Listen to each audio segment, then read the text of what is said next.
በስመ አብ ወወልድ ወመንፈስ ቅዱስ አሐዱ አምላክ አሜን።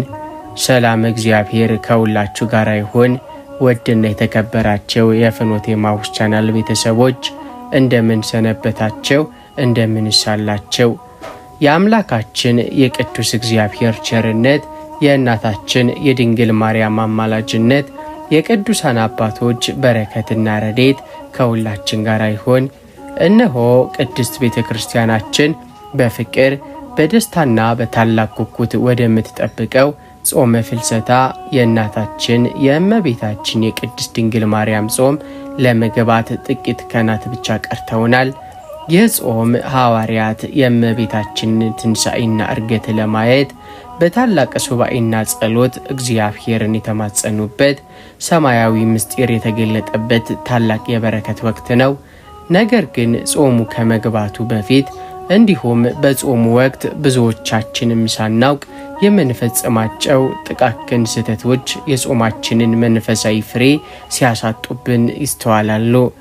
በዛሬው የኤማሁስ መርሃ ግብራችን ጾመ ፍልሰታ ሳይገባና በጾሙ ወቅት በፍጹም ልናደርጋቸው የማይገቡን 7 ነገሮችንና በእርግጥም ማድረግ የሚገቡን 7 መሰረታዊ ነገሮችን ምን እንደሆኑ ከአባቶች ምክር ጋር በዝርዝር እንመለከታለን።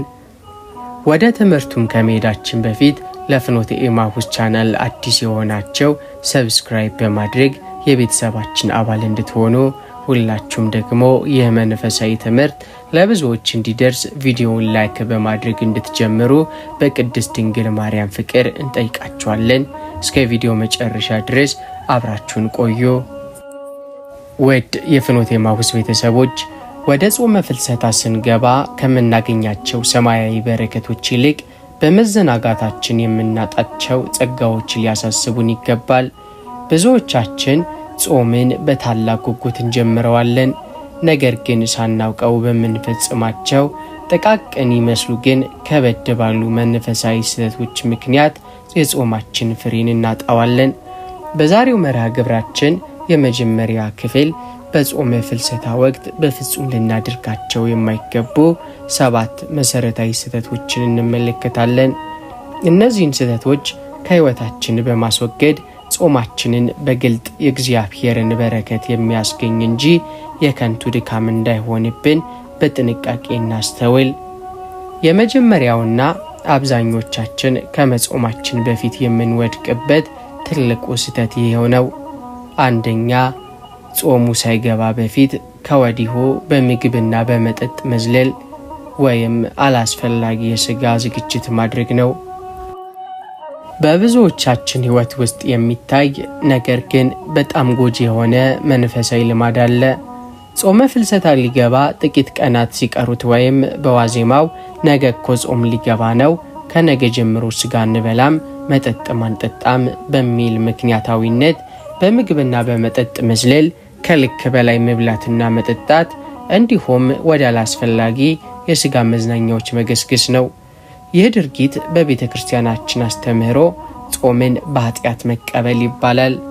ጾም ማለት ነፍስን ለጸሎትና ለስግደት ማዘጋጀት እንጂ ጾሙ ከመግባቱ በፊት ሥጋን ባልተገባ ፍቃድ አብዝቶ መመገብ ለጾም መዘጋጀት አይደለም።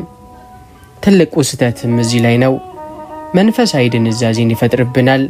ጾሙ ከመግባቱ በፊት ሆድን ባልተገባ ምግብና መጠጥ አብዝቶ መሙላት ጾሙ በሚገባበት መጀመሪያ ቀን ላይ ከባድ የስንፍና የድካምና የእንቅልፍ መንፈስን ያመጣብናል። ነፍሳችን ለጸሎትና ለስግደት እንዳትነሳሳ ሆዳችንንም ይጫናታል። ሌላኛው ደግሞ ጾምን እንደ ቅጣት ማየት ነው። ጾሙ ከመግባቱ በፊት ልደሰትበት ብሎ ማሰብን ያመጣል። ጾምን እንደ እስር ቤት ወይም እንደ ከባድ ቅጣት የማየት የስህተት አመለካከት ውጤትም ነው። ጾም የበረከትና የደስታ ወቅት እንጂ የችግር ጊዜ አይደለም። ቅዱሳን አባቶቻችን ጾምን ከመቀበላችን በፊት ስላለው መንፈሳዊ ዝግጅት በጥብቅ ያስተምሩናል።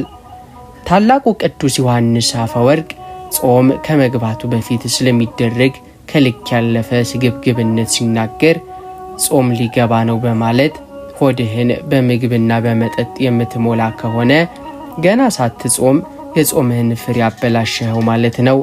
ጾም የሚቀበሉት በጸሎትና በንስሐ እንጂ በስግብግብነትና በመስከር አይደለም። ንጹህ ማዕድን ይዘ ወደ ጾም ግባ፣ ያለበለዚያ በጾም መጀመሪያ ቀን ከምግብ ሳይሆን ከከበደ ሆድ ጋር ስትታገል ትኖራለህ ይለናል። ቅዱስ ባስልዮስ ዘቂሳርያ ደግሞ ስለ መንፈሳዊ ዝግጅት ሲናገር የጦር ፈረስ ወደ ጦርነት ከመግባቱ በፊት እንደሚለማመደው ሁሉ መንፈሳዊ ሰውም ወደ ጾም ከመግባቱ በፊት ነፍሱን በጸሎትና በትህትና ያዘጋጃታል። ስጋህን በምግብ አብዝተ አብጠ ወደ ጾም ብትገባ ጾም ስጋህን ሳይሆን አንተ ጾምን ታደክማለህ ይለናል። ወድ የፍኖተ ኤማሁስ ቤተሰቦች ወደ ሁለተኛው ነጥብ እንለፍ። ይኸውም በጾመ ፍልሰታ ወቅት የሚታየው ሌላው ትልቅ ስህተት ጾምን ያለምንም መንፈሳዊ ዓላማና ውስጣዊ ፍላጎት እንዲሁ ሰው ስለ ጾመው የነሐሴ ጾምም ስለሆነ ወይም የቤተሰብ ልማድ ስለሆነ ብቻ መጾም ነው። ብዙዎቻችን ጾሙ ሲገባ አብረን እንጾማለን። ነገር ግን በዚህ ጾም ከእግዚአብሔር ጋር እንዴት ነው የምታረቀው? ከመቤታችን ድንግል ማርያም ረድኤትና በረከት ምን አገኛለሁ? የትኛውን መጥፎ አመሌን ነው የምተወው ብለን ራሳችንን አንጠይቅም። ጾምን ያለ ዓላማና ያለ ፍቅር መጾም ልክ መንገድ ወዴት እንደሚወስድ ሳያውቅ በሰዎችም መንጋ ተገፋፍቶ እንደሚጓዝ መንገደኛ ነው። ትልቁ ስህተትም እዚህ ላይ ነው። የመጀመሪያው ጾሙን አሰልችና ከባድ ያደርገዋል። ጾምን እንደ ሃይማኖታዊ ግዴታ ወይም እንደ ባህል ብቻ ስናየው ቀናቱ በፍጥነት እንዲያልቁልን እየቸኮልን በሰዓትም እያየን እንድንጾም ያደርገናል። ሁለተኛው ደግሞ መንፈሳዊ ፍሬ ያጣብናል። በፍቅርና በጉጉት ያልተጾመ ጾም በውስጣችን ምንም አይነት መንፈሳዊ ለውጥ አያመጣም። ጾሙ ሲያልቅም ያው የቀደመው ማንነታችን ላይ እንቀራለን። ቅዱሳን አባቶቻችን ጾም በልማድ ሳይሆን በፍቅርና በዓላማ ሊደረግ እንደሚገባ በጥብቅ ያስተምሩናል። ታላቁ ቅዱስ ዮሐንስ አፈወርቅ ስለ ጾም ዓላማ ሲናገር እንዲህ ይላል። ጾም ማለት ዝም ብሎ በዓመቱ ውስጥ የሚመጣ የቀን መቁጠሪያ ልማድ አይደለም። ጾም የነፍስ መድኃኒት ነው። መድኃኒት ደግሞ የሚወሰደው ለበሽታው ዓላማ ተደርጎ እንጂ ዝም ብሎ በልማድ አይደለም። ስትጾም ከየትኛውም የኃጢአት ደዌ ለመፈወስ እንደ ጾም ዓላማ ይኑር። የመነኮሳት አባት ቅዱስ እንጦንስ ደግሞ በልማድ ስለሚደረግ ተጋድሎ ሲናገር ብዙዎች ይጾማሉ፣ ይጸልያሉ፣ ይጋደላሉ። ነገር ግን የሥራቸውን ምስጢርና ዓላማም ስላላወቁት ፍሬ ሳያፈሩ ይደክማሉ። ጾም በእግዚአብሔር ፊት ዋጋ እንዲኖረው ከተፈለገ በልብ ውስጥ ባለው በፍቅርና በፈቃድ እንጂ በልማድ ተገፋፍቶ መሆን የለበትም ይለናል። ወድ የፍኖተ ኤማሁስ ቤተሰቦች ወደ ሶስተኛው መሰረታዊ ነጥብ እንለፍ። ይኸውም በጾመ ፍልሰታ ወቅት የሚፈጸመው ሌላው ትልቅ ስህተት የምግብ ይዘትን በመቀየር ብቻ ጾመን ፈጸምን ብሎ ማሰብ ነው። ከእንስሳት ተዋጽኦ፣ ከስጋ፣ ከቅቤ፣ ከወተትና ከእንቁላል ተከልክለን ወደ እጽዋት ተዋጽኦ እንዞራለን። ይህ መልካም ቢሆንም ምላሳችን ግን ከሐሜት፣ ከጥል፣ ከነገርና ከሐሰት ንግግር ካልከለከልነው ግን ትልቅ ውድቀት ነው። እውነተኛ ጾም የሆድ መከልከል ብቻ ሳይሆን የህዋሳት ሁሉ መገዛት ነው። ሆዳችን ከስጋ ተገልክሎ ምላሳችን ግን በሐሜትና በነገር የወንድማችንን ስጋ የሚበላ ከሆነ፣ አይናችን አላስፈላጊ ምስሎችንም የሚያይ ከሆነ፣ ጆሮአችን ከንቱ ወሬን የሚሰማ ከሆነ የተለወጠው ማዕዳችን እንጂ ህይወታችን አይደለም። ትልቁ ስህተትም እዚህ ላይ ነው። አንደኛ ጾምን ወደ ረሃብ ይቀይርብናል። ሆድ ብቻ ተርቦ ህዋሳት ካልጾሙ ድካማችን የሆድ ረሃብ እንጂ በእግዚአብሔር ፊት መንፈሳዊ መስዋዕት አይሆንም። ሁለተኛው ደግሞ ግብዝነትን ያመጣብናል። ስጋ ባለመብላት ብቻ ራሳችንን ጻድቅ አድርገን እየቆጠርን በንግግራችንና በባህሪያችን ሰዎችን የምናቆስልም ከሆነ ጾማችን ፍሬ አልባ ይሆናል። ቅዱሳን አባቶቻችን የህዋሳት ጾም ከምግብ ጾም እንደሚበልጥ በብዙ መንገድ አስተምረውናል። ታላቁ ቅዱስ ዮሐንስ አፈወርቅ ይህንን ስህተት ሲገልጽ እንዲህ ይላል። ስጋ አልበላም ትላለህ፣ ነገር ግን በምላስ የወንድምህን ስጋ ትበላዋለህ። የወተት ተዋጽኦ አልቀምስም ትላለህ፣ ነገር ግን በምላስ የደካሞችን ደም ትጠጣለህ። ምላስ ከሐሜትና ከጥል ካልጾመ ሆድ በመጾሙ የሚያገኘው ምንም አይነት ረብ የለውም። ዓይንህም ይጹም፣ ጆሮህም ይጹም፣ እግርህም እጅህም ይጹም ይለናል።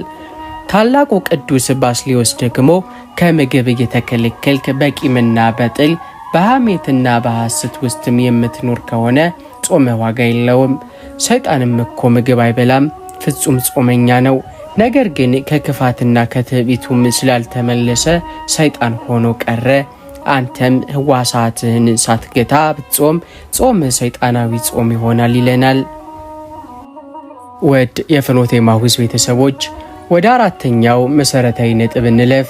ይህ ነጥብ በጾም ወቅት ብዙዎቻችን የምንዘነጋውና የጾማችንን መንፈሳዊ ፍሬና በረከት ሙሉ በሙሉ ሊያሳጣን የሚችል ትልቅ ስህተት ነው።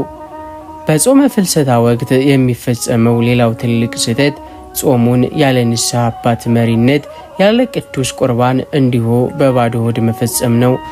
ብዙዎቻችን ጾሙ ሲገባ እንጾማለን፣ ነገር ግን ወደ ንስሐ አባት ቀርበን ኃጢአታችንን አንናዘዝም፣ ሕይወታችንንም አንመረምርም። እንዲሁ ቅዱስ ሥጋውን ክቡር ደሙን ለመቀበልም አንተጋም። ጾም ማለት በጥቅሉ የዝግጅት ወቅት ነው። የሚዘጋጀው ደግሞ ለሰማያዊ ማዕድ ለቅዱስ ቁርባን ነው። ንስሐ ሳይገቡና ሥጋ ወደሙንም ሳይቀበሉ ዝም ብሎ መጾም ልክ ለአንድ ትልቅ ሰርግ ተዘጋጅቶና ጊጦ ሰርጉ ላይ ሳይበሉና ሳይጠጡ እንደመመለስ ይቆጠራል።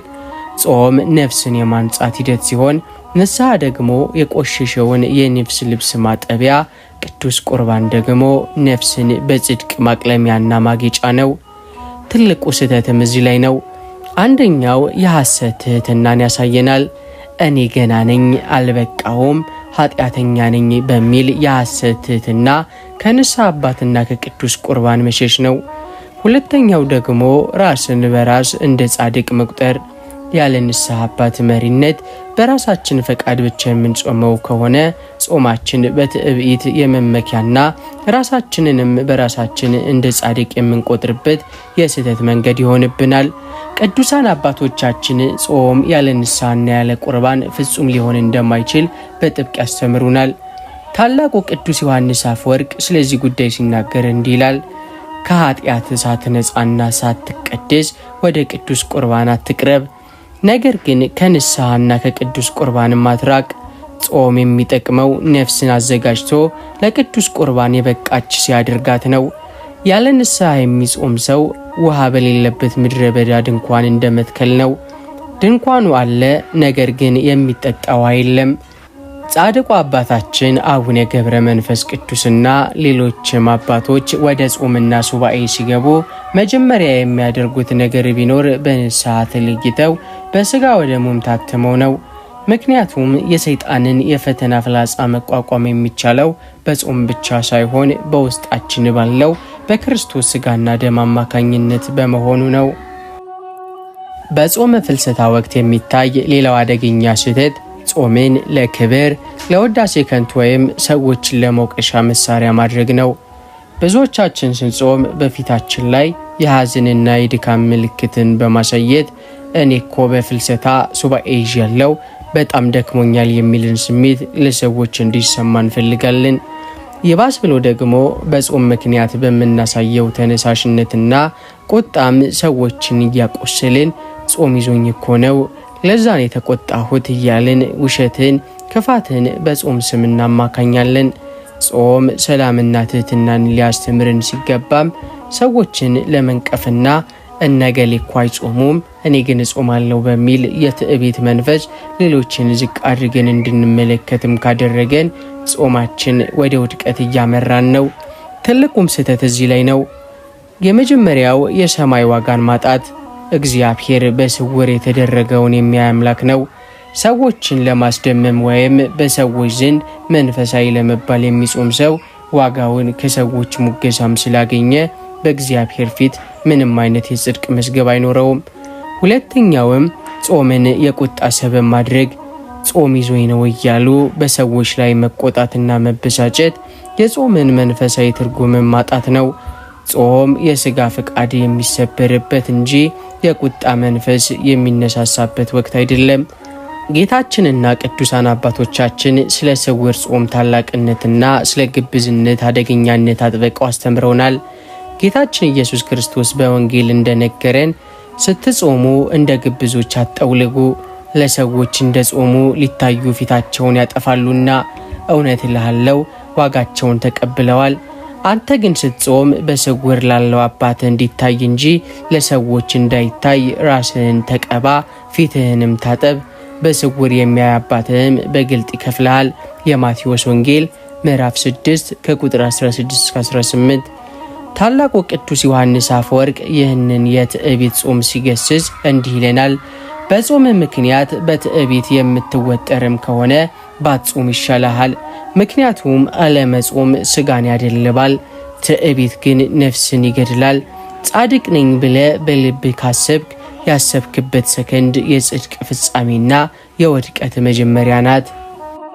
ወደ 6ኛው መሰረታዊ ነጥብ እንለፍ።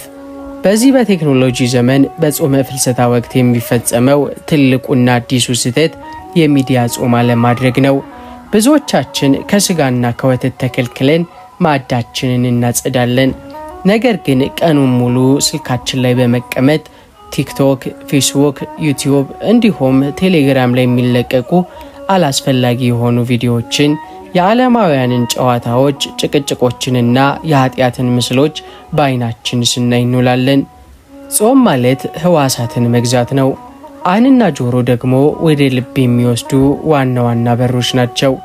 በአንድ በኩል በጾምና በጸሎት ልባችንን ለመቀደስ እየሞከረን፣ በሌላ በኩል ግን በማህበራዊ ሚዲያ በሚለቀቁ ጸያፍና ከንቱ ወሬዎች አእምሯችንንም የምንሞላው ከሆነ በጾሙ የምናገኘው መንፈሳዊ ሙቀት ወዲያውኑ በቅዝቃዜ ይተካል።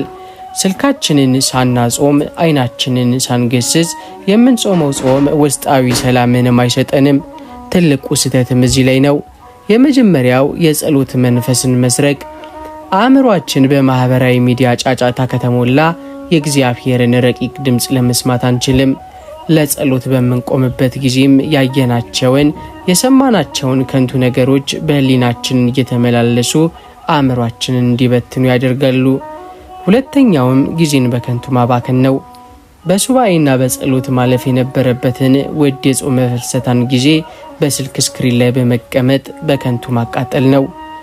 ቅዱሳን አባቶቻችን ከዓለም ጫጫታና ካላስፈላጊ ትዕይንቶች መራቅ ስላለው ጥቅም አጥብቀው አስተምረውናል። ታላቁ ቅዱስ ባስልዮስ ስለ ህዋሳት መጠበቅ ሲናገር እንዲላል፣ የኃጢአት መግቢያ በሮች ዓይንና ጆሮ ናቸው። አንተ ምግብህን እየጾምክ በዓይንህና በጆሮ ግን ክፉ ነገርን ወደ ነፍስ የምታስገባም ከሆነ ቤቱን በሩንም ዘግቶ በጀርባው በኩል ሌባ እንደሚያስገባ ሰውነ። ህዋሶቻችሁን ከማይረባ ትዕይንትና ወሬ ጠብቁ። የሶርያው መብራት ቅዱስ ይስሐቅ ደግሞ ከጫጫታ ስለ መራቅ ሲናገር ከሰው ወሬና ከዓለም ትዕይንት ራስን ባራከ ቁጥር መለኮታዊ ምስጢር በልብ ውስጥ ይበራል። ጾም ፍሬ እንዲያፈራ ከፈለክም ከከንቱ ወሬዎችና ከሚያናውጡም ነገሮች ራቅ ይለናል። ወደ 7ኛውና የክፍል 1 የመጨረሻው መሰረታዊ ነጥብ እንለፍ። ይህ ነጥብ የጾማችንን አጠቃላይ ውጤት የሚወስን የብዙዎቻችንን መንፈሳዊ ድካም ከንቱ የሚያደርግ ታላቅ መዘናጋት ነው። በጾመ ፍልሰታ ማክተሚያ ላይ ነሐሴ 16 የእመቤታችን የዕርገቷ በዓል ሲከበር የሚሰራው ትልቁና ገዳዩ ስህተት ጾሙ እንደተፈታ ወዲያውኑ ወደ ቀደመው መጥፎ አመላችን ኃጢአታችንና ስድባችን መመለስ ነው። ብዙዎቻችን ጾሙ እስኪያልቅ ድረስ ቀናትን በጉጉት እንቆጥራለን። ጾሙ ሲፈታ ግን ልክ ከእስር ቤት እንደተፈታ ሰው መንፈሳዊ ሕይወታችን ሙሉ በሙሉ እንጥለዋለን።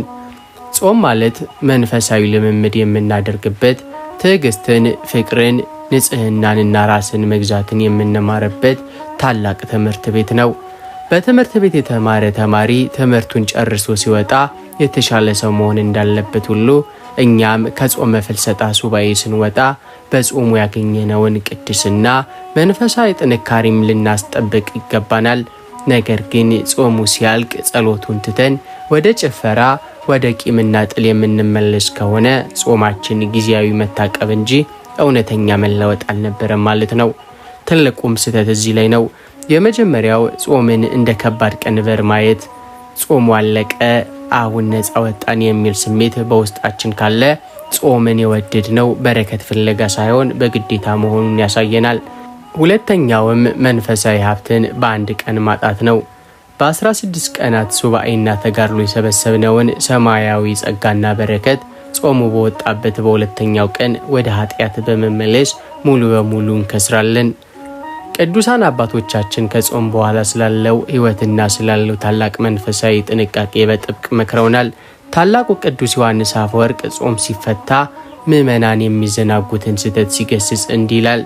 ጾም ተፈታ ማለት ኃጢአት ተፈቀደ ማለት አይደለም። ማዕዱ ተለወጠ ማለት ሥርዓተ እግዚአብሔር ተሻረ ማለት አይደለም።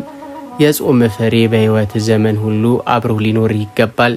ከጾም ከወጣ በኋላ ወደ ቀደመው ሕይወትህ ወደ ኃጢአትም ትመለስ ከሆነ በጾም ወቅት የደከምከው ድካም ሁሉ ዋጋ ቢስ ይሆናል።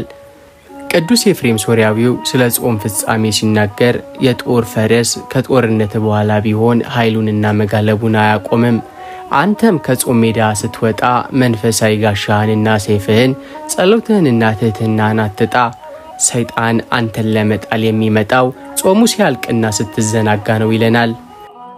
ወደ የፍኖተ ኤማሁስ ቤተሰቦች እስካሁን የተመለከትናቸው 7 ነጥቦች በጾመ ፍልሰታ ወቅት በፍጹም ልናደርጋቸው የማይገቡ ዋና ዋና ስህተቶችን ነበር። አሁን ደግሞ ጾማችንን በእግዚአብሔርና በእመቤታችን ፊት ተቀባይነት እንዲኖረው በረከትንም እንድናፍስበት በእርግጥ ልናደርጋቸው ወደሚገቡት 7 መሰረታዊ መንፈሳዊ ተጋድሎች እንሸጋገራለን። ወደ መጀመሪያው መሰረታዊ ነጥብ እንለፍ። ጾመ ፍልሰታ ከመግባቱ ጥቂት ቀናት ቀደም ብሎ ልናደርገው የሚገባን የመጀመሪያውና ዋነኛው ነገር ነፍሳችንን፣ ልባችንን ለመንፈሳዊ ጉዞ ማዘጋጀት ነው። የትኛውም ገበሬ ዘር ከመዝራቱ በፊት መሬትን እንደሚያለሰልስና እንደሚመነጥር ሁሉ እኛም የጾሙን መንፈሳዊ ዘርና በረከት በልባችን ለመቀበል አስቀድመን ልባችንን በንስሐ ማለስለስ አለብን። ወደ ንስሐ አባት በመሄድ አእምሯችንና ልባችንን ከበደል ከቅሬታና ከኃጢአት ማጽዳት፣ እንዲሁም አምላኬ ሆይ ይህንን የእመቤታችንን ጾም በሰላም አስጀምረ በሰላም አስፈጽመኝ፣ በጾሙም የማገኘውን ረድኤትና በረከት አታሳጣኝ እያልን በጸሎት ራሳችንን ማዘጋጀት ይገባናል። የመንፈሳዊ ዝግጅቱም ጥቅሞች የመጀመሪያው መንፈሳዊ ብርታትን ይሰጠናል። አስቀድሞ በንስሐና በጸሎት የተዘጋጀ ልብ ጾሙ በሚገባበት ጊዜ ያለምንም ከባድነትና ስንፍናም በደስታና በብርታት እንዲጾም ያደርገዋል። ሁለተኛው ጸሎትን ፈጣን ያደርጋል። በንስሐ የጠራች ነፍስ የምታቀርበው ጸሎትና ስግደት በቀጥታ ወደ እግዚአብሔር ፊት የሚደርስ ቅዱስ መስዋዕትም ይሆናል። ቅዱሳን አባቶቻችን ለጾም አስቀድሞ ስለመዘጋጀትም ታላቅነት እንዲህ ሲሉ አስተምረዋል። ታላቁ ቅዱስ ዮሐንስ አፈወርቅ ስለ ንስሐና ጾም ቅድመ ዝግጅት ሲናገር ወደ ጾም ሜዳ ከመግባት በፊት በንስሐ ታጠብ፣ የቆሸሸ ልብ ይዘ ወደ ድግስ ቤት እንደማትሄድ ሁሉ በኃጢአት የቆሸሸች ነፍስንም ይዘ ወደ ቅዱሱ የጾም ማዕድ አትቅረብ። ንስሐ የነፍስ መታጠቢያ ናት፣ ጾም ደግሞ የጽድቅ ልብስ ማልበሻ ነው ይለናል። ቅዱስ ኤፍሬም ሶርያዊው በጸሎቱ ላይ አምላኬ ሆይ ወደ ጾም ከመግባቴ በፊት የልቤን በሮች በንስሐ እንባ እንድከፍት እርዳኝ። ጾሜ በስጋ መራብ ብቻ ሳይሆን በነፍስ መታደስ እንዲሆን አስቀድመ ልቤን አዘጋጀው በማለት ይጸልያል። በጾመ ፍልሰታ ወቅት ልናደርገው የሚገባው ሁለተኛውና መሰረታዊ ነገር ከምግብና ከመጠጥ መከልከል ወይም ቁሳዊ ጾም ባሻገር ሙሉ ሕዋሶቻችንን ለእግዚአብሔር ማስገዛት ወይንም የሕዋሳትን ጾም መጾም ነው። ስጋችን ከምግብ ሲከለከል አብሮ ዓይናችን ካላስፈላጊ ከጸያፍ እይታ፣ ጆሮአችን ከሐሜትና ከከንቱ ወሬ፣ ምላሳችን ከስድብ ከሐሰትና ከቁጣ ንግግር፣ እጃችንም ከክፉ ሥራ፣ እግራችን ደግሞ ወደ ኃጢአት ስፍራ ከመገስገስ መከልከል አለበት። እውነተኛ ጾም ማለት መላው ማንነታችን ውስጣዊና ውጫዊ ሕዋሶቻችን ለእግዚአብሔር ሕግና ፈቃድ የሚገዙበት ወቅት ነው። የሕዋሳት ጾም ጥቅሞችን እንመልከት። የመጀመሪያው ውስጣዊ መንፈሳዊ ሰላምን ይሰጠናል። ሕዋሶቻችን ከኃጢአት ሲከለከሉ ልባችን በእግዚአብሔር ሰላምና ፍቅር ይሞላል። ለጸሎትና ለስግደትም ታላቅ መነቃቃትን ያገኛል። ሁለተኛው ጥቅም ደግሞ ጾማችንን እውነተኛ መስዋዕት ያደርገዋል። በሆድ ብቻ ሳይሆን በሙሉ ማንነታችን ስንጾም ጾማችን በሰማይ አባታችን ፊት የተወደደና ደስ የሚያሰኝ መዓዛ ያለው መስዋዕትም ሆኖ ይቀርባል። ቅዱሳን አባቶቻችን የሕዋሳትን ጾም ስላለው ታላቅ መንፈሳዊ ዋጋ አጥብቀው አስተምረዋል። ታላቁ ቅዱስ ባስልዮስ ስለ ሕዋሳት ጾም ሲያስረዳህ እንዲህ ይላል። እውነተኛ ጾም ማለት ከክፉ ነገር ሁሉ መራቅ ነው። ምላስን ከመሐላና ከሐሰት፣ ቁጣን ከልብ፣ ፍትወትንም ከህሊና፣ ሐሜትን ደግሞ ከአንደበት ማስወገድ ነው። ከምግብ እየተከለከልክ ምላስህን ሰዎች የሚያቆስልም ከሆነ ዓይንህም አላስፈላጊ ነገርን የሚያይ ከሆነ ጾምህ ሙሉ አይሆንም።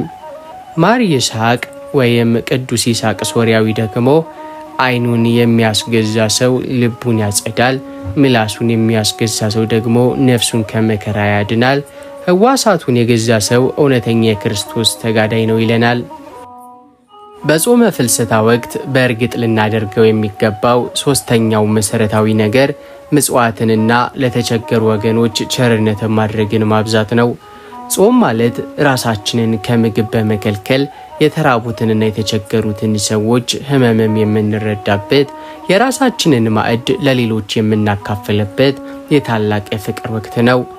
ከራሳችን ከቤታችን የሚተርፈውን ወይም በጾም ምክንያት የምንቆጥበውን ምግብና ገንዘብ ለተራቡ፣ ለታረዙ፣ ለተቸገሩ ወገኖቻችን በታላቅ ትህትናና ፍቅር ልናካፍል ይገባል። ጾም ያለ ምጽዋት ደረቅና ክንፍ የሌለው ወፍ ይመስላል። ምጽዋት ሊታከልበት ግን ጾማችን በቀጥታ ወደ ሰማያዊ እግዚአብሔር ዙፋን ይወጣል። የምጽዋትና የቸርነት ጥቅሞች ለጾም ክንፍ ይሆናል። ጾምና ጸሎት በምጽዋት ሲደገፉ የእግዚአብሔርን ምሕረትና ይቅርታ ፈጥነው ወደ ሕይወታችን ያወርዳሉ። ሁለተኛውም የእመቤታችንን ፍቅር ይገልጣል። እመቤታችን ቅድስት ድንግል ማርያም የርኅራኄና የቸርነት እናት ናት።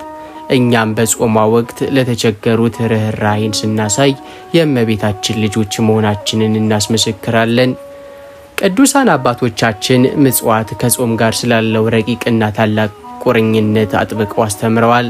ታላቁ ቅዱስ አውግስጢኖስ ስለ ጾምና ምጽዋት ተያያዥነት ሲናገር እንዲህ ይላል። ጸሎት ወደ ሰማይ እንዲበርና በፍጥነት እንዲያርግም ከፈለግ 2 ክንፎችን ስጠው፣ እነርሱም ጾምና ምጽዋት ናቸው። ምጽዋት የሌለው ጾም ክንፍ እንደሌለው ወፍ ነው። ከመሬት ሊነሳና ወደ ሰማይ ሊበር አይችልም። ታላቁ ቅዱስ ዮሐንስ አፈወርቅ ደግሞ ከጾምህ የተነሳ የቆጠብከውን ምግብ ለራስህ አታስቀምጠው፣ ለተራበው ወንድምህ ስጠው።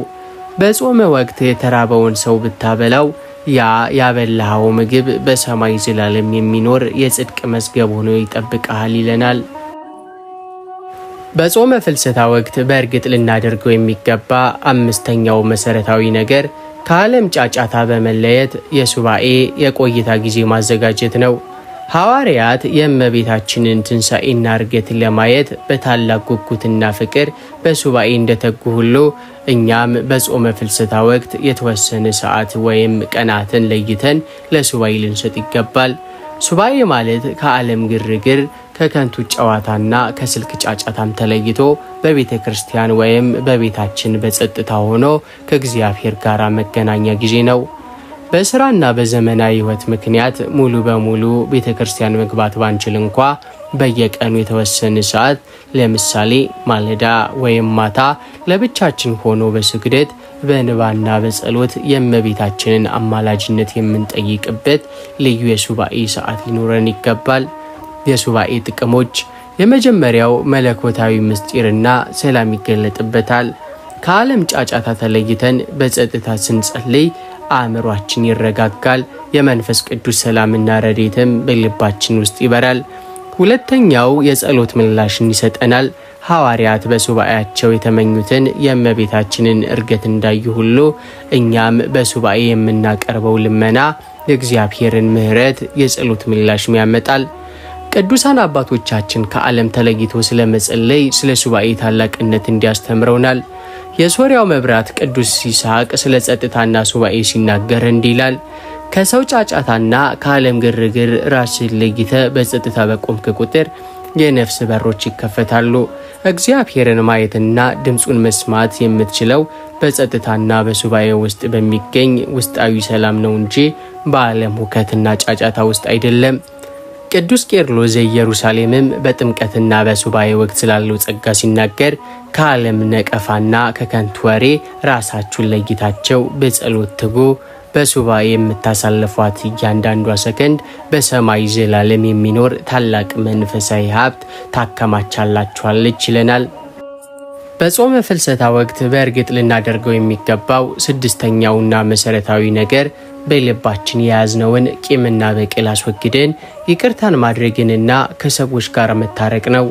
ጾም ማለት የእግዚአብሔርን ይቅርታና ምሕረት የምንለምንበት ወቅት ነው። ታዲያ እኛ ለበደሉን ሰዎች ይቅርታ ሳናደርግ የራሳችንን በደል እግዚአብሔር ይቅር እንዲለን መለመን ተቃራኒ ድርጊት ነው። የተቀየምን ያስቀየምን በበደልና በነገር ያቆሰልን ወንድማችንን ወይም እህታችንን በፍጹም ልባችን ይቅር ልንል ይገባል። ይቅርታ ማድረግ ሰዎችን መፍራት ወይም መሸነፍ ሳይሆን ልባችንን ከአጋንንት አሰራር ነፃ ማውጣትና የእግዚአብሔርን ሰላም መቀበል ነው። በልባችን ቂም ይዘን የምንጾመው ጾም ውሃ በሌለበት ምድረ በዳ እንደ መዝራት ይቆጠራል። የይቅርታና የመታረቅ ጥቅሞች ጸሎታችን ተቀባይ ያደርገዋል። ይቅር ባይ ልብ የሚያቀርበው ጸሎትና ስግደት ያለምንም እንቅፋት በቀጥታ ወደ እግዚአብሔር ፊት ይደርሳል። ሁለተኛውም የእመቤታችንን እናታዊ ደስታን ያበዛል። የእመቤታችን ቅድስት ድንግል ማርያም የሰላምና የፍቅር እናት ናት። ልጆቿ በቂምና በጥል ውስጥ ሳይሆን በፍቅርና በይቅርታ ተያይዘው ሲጾሙም ታላቅ ደስታን ታደርጋለች። ጌታችንና ቅዱሳን አባቶቻችን ስለ ይቅርታ አስፈላጊነት አጥብቀው አስተምረውናል። ጌታችን ኢየሱስ ክርስቶስ በወንጌል እንደተናገረ ለሰዎች በደላቸውን ይቅር ብትሉ የሰማዩ አባታችሁ እናንተን ደግሞ ይቅር ይላችኋል። ለሰዎች ግን በደላቸውን ይቅር ባትሉ አባታችሁን በደላችሁን ይቅር አይላችሁም። የማቴዎስ ወንጌል ምዕራፍ 6 ከቁጥር 14 እስከ 15 ላይ። ታላቁ ቅዱስ ዮሐንስ አፈወርቅ ደግሞ በወንድም ላይ ቂም ይዘህ የምትጾም ከሆነ ጾምህ በእግዚአብሔር ፊት የተጠላ ያደርግሃል። ከምግብ መከልከል ዋጋ እንዲኖረው ከተፈለገ አስቀድመ ልብህን ከቂምና ከበቀል አጽዳው። ይቅርታ ያልተቀላቀለበት ጾም ፍሬ የሌለው ደረቅ ዛፍ ነው። ወደ ክፍል 2 7ኛውና የመጨረሻው መሰረታዊ ነጥብ እንለፍ። ይህ ነጥብ የጾማችን ሁሉ ማጠቃለያ ታላቁ መንፈሳዊ ግብና የነፍሳችን እውነተኛ ሕይወት ነው። በጾመ ፍልሰታ ወቅት በእርግጥ ልናደርገው የሚገባው 7ኛውና ዋነኛው ነገር በንስሐ አባታችን መመሪያ መሰረት ሕይወታችንን አዘጋጅተን በቅዱስ ቁርባን ለመታተም መጋደል ነው። ጾም፣ ጸሎት፣ ስግደት፣ ምጽዋትና ይቅር ባይነት ሁሉ የሚደረጉት ነፍሳችንን አዘጋጅተው ወደዚህ ታላቅ የሕይወት ማዕድ ለማቅረብ ነው። ቅዱስ ቁርባን የጌታችን የኢየሱስ ክርስቶስ እውነተኛ ሥጋውና ደሙ ነው። በዚህ በጾመ ፍልሰታ ወቅት ከኃጢአት በንስሐ ታጥበን ከሰዎች ጋር በይቅርታም ታርቀን ሥጋና ደሙን ስንቀበል ከክርስቶስ ጋር አንድ እንሆናለን፣ ዘላለማዊ ሕይወትንም እንወርሳለን። የጾማችን እውነተኛ በረከትና ፍጻሜ በክርስቶስ ሥጋና ደም መታተም ነው። የቅዱስ ቁርባን ጥቅሞች፣ የመጀመሪያው ዘላለማዊ ሕይወትን ያጎናጽፈናል። ቅዱስ ቁርባን ነፍስን የሚያድን ከኃጢአት ቁስልም የሚያወጣና ከእግዚአብሔር ጋር የሚያያይዝ ታላቅ ሰማያዊ ሀብት ነው። ሁለተኛው ከአጋንንት ፈተናም ይጠብቃል። የክርስቶስን ሥጋና ደም በልቡ የተሸከመ ሰው ሰይጣንና የክፋት ኃይላት ሊቀርቡት ሊጥሉትም አይችሉም፣ የመንፈስ ቅዱስ ማደሪያ ይሆናልና። ጌታችን ቅዱሳንም አባቶቻችን ስለ ቅዱስ ቁርባን ታላቅነት አጥብቀው አስተምረዋል። ጌታችን ኢየሱስ ክርስቶስ በወንጌል እንደተናገረው ሥጋዬን የሚበላ ደሜንም የሚጠጣ የዘላለም ሕይወት አለው፣ እኔም በመጨረሻው ቀን አስነሳዋለሁ። ሥጋዬ እውነተኛ መብል ደሜም እውነተኛ መጠጥ ነውና። የዮሐንስ ወንጌል ምዕራፍ 6 ከቁጥር 54 እስከ 55። ታላቁ ቅዱስ ዮሐንስ አፈወርቅ ደግሞ ወደ ቅዱስ ቁርባን የምትቀርበው በታላቅ ፍርሃትና ፍቅር ይሆን። የክርስቶስን ሥጋና ደም የተቀበለች ነፍስ በሰይጣን ፊት እንደ እሳት የምታቃጥልና የምታስፈራ ትሆናለች። ጾምህ ፍጹም የሚሆነው በክርስቶስ ሥጋና ደም ስትታተም ነው ይለናል። ወድ የፍኖተ ኤማሁስ ቤተሰቦች የጾማችን ሁሉ ፍጻሜና ታላቁ በረከት ከክርስቶስ ጋር በስጋውና በደሙ መዋሃድ ነው። ስለዚህ በነሐሴ 16 የእመቤታችን በዓል ሲከበር ወይም በጾሙ መካከል በንስሐ ታጥበንና ተዘጋጅተን ቅዱስ ስጋውን ክቡር ደሙን በመቀበል የበረከቱ ተካፋዮች እንሁን። በዛሬው መርሃ ግብራችን በጾመ ፍልሰታ ወቅት በፍጹም ልናደርጋቸው የማይገቡን 7 ስህተቶችንና በእርግጥ ልናደርጋቸው የሚገቡ 7 መሰረታዊ መንፈሳዊ ተጋድሎዎችን በዝርዝር ተመልክተናል። አምላካችን እግዚአብሔር ይህንን ቅዱስ ጾም የሰላም፣ የፍቅር፣ የንስሐና የመታደስ ጾም ያድርግልን። የእመቤታችን የቅድስት ድንግል ማርያም አማላጅነትና እናታዊ ፍቅር፣ የቅዱሳን አበው በረከትና ረድኤት ከሁላችን ጋር ይሁን። የትምህርት ለብዙዎች መንፈሳዊ ብርሃን እንዲሆንና ለሌሎች እንዲደርስ ቪዲዮውን ላይክ እና ሼር ማድረጋችሁን አትርሱ። ለቻናላችን አዲስ የሆናችሁ ደግሞ ሰብስክራይብ በማድረግ የደውል ምልክቷን በመጫን የቤተሰባችን አባል እንድትሆኑ በቅድስት ድንግል ማርያም ፍቅር እንጠይቃችኋለን። በሌላ መንፈሳዊ ማዕድ እስክንገናኝ ድረስ የቅድስት ሥላሴ ቸርነት የእመቤታችን አማላጅነት አይለየን። ወስብሐት ለእግዚአብሔር ወለወላዲቱ ድንግል ወለመስቀሉ ክቡር አሜን።